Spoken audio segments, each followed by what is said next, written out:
こんにちは、八重桜みらいです。皆さんお元気ですか？日本は今寒い季節ですね。風邪をひいたりしていませんか？今日のテーマは咳です。咳をするとき、どんな音がしますか？日本語でどう書きますか？咳の音を表すオノマトペはいろいろあります。コンコン、コホコホ、ケホケホ、ゴホゴホ、ゲホゲホ。何が違うのか勉強しましょう。1番、コンコンと咳をする、咳が出る。これは軽い咳です。ちょっと音が高い感じです。特に子供の咳はコンコンと言います。咳をする、咳が出る。これはこの後も全部同じです。文法は難しくないですね。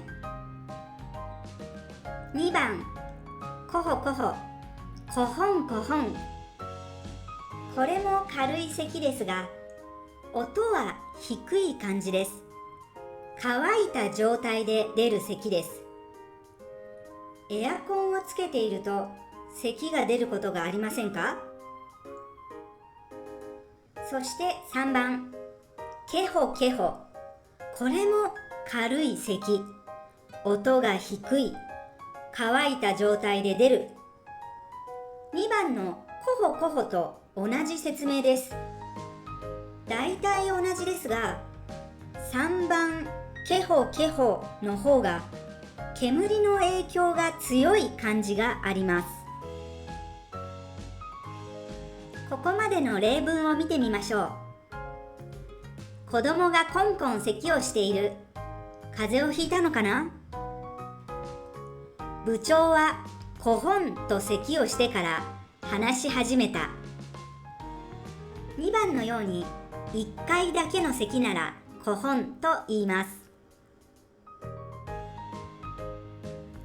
す。しばらく使っていなかった部屋に入ったらコホコホと咳が出た。彼氏がタバコを吸うとケホケホ咳が出てしまう。私の前で吸うのはやめてほしい。コホコホケホケホ、これはちょっとした違いですから、どちらを使っても間違いではないですよ。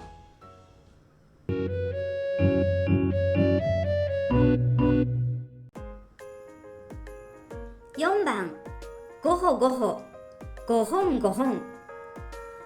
重い咳、喉の奥から出る。痰も出る感じ。ちょっとひどい様子ですね。5番、ゲホゲホ、ゲホンゲホン。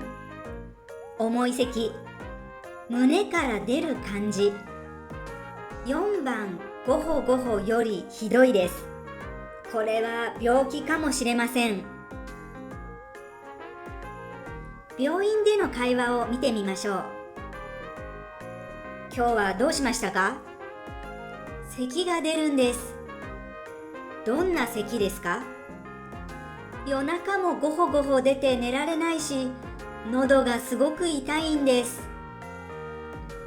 このように医者に説明するとき、オノマトペをよく使うんですよ。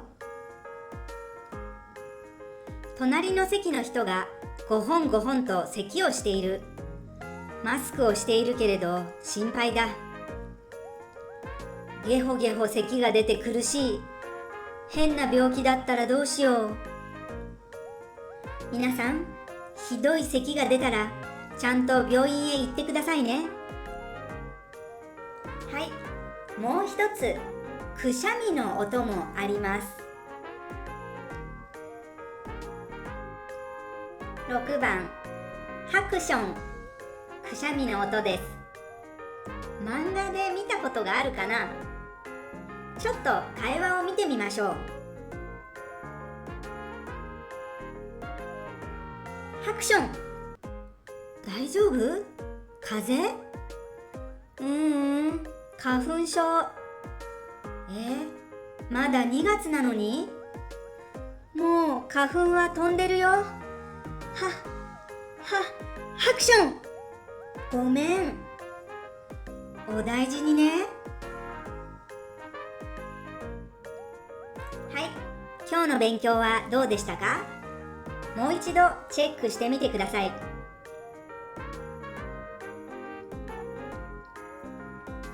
皆さんの国の言葉でも咳の音がいろいろありますか？くしゃみの音はどう言いますか？コメント欄でぜひ教えてください。じゃあ皆さん、風邪をひかないように気をつけてくださいね。またね。バイバイ。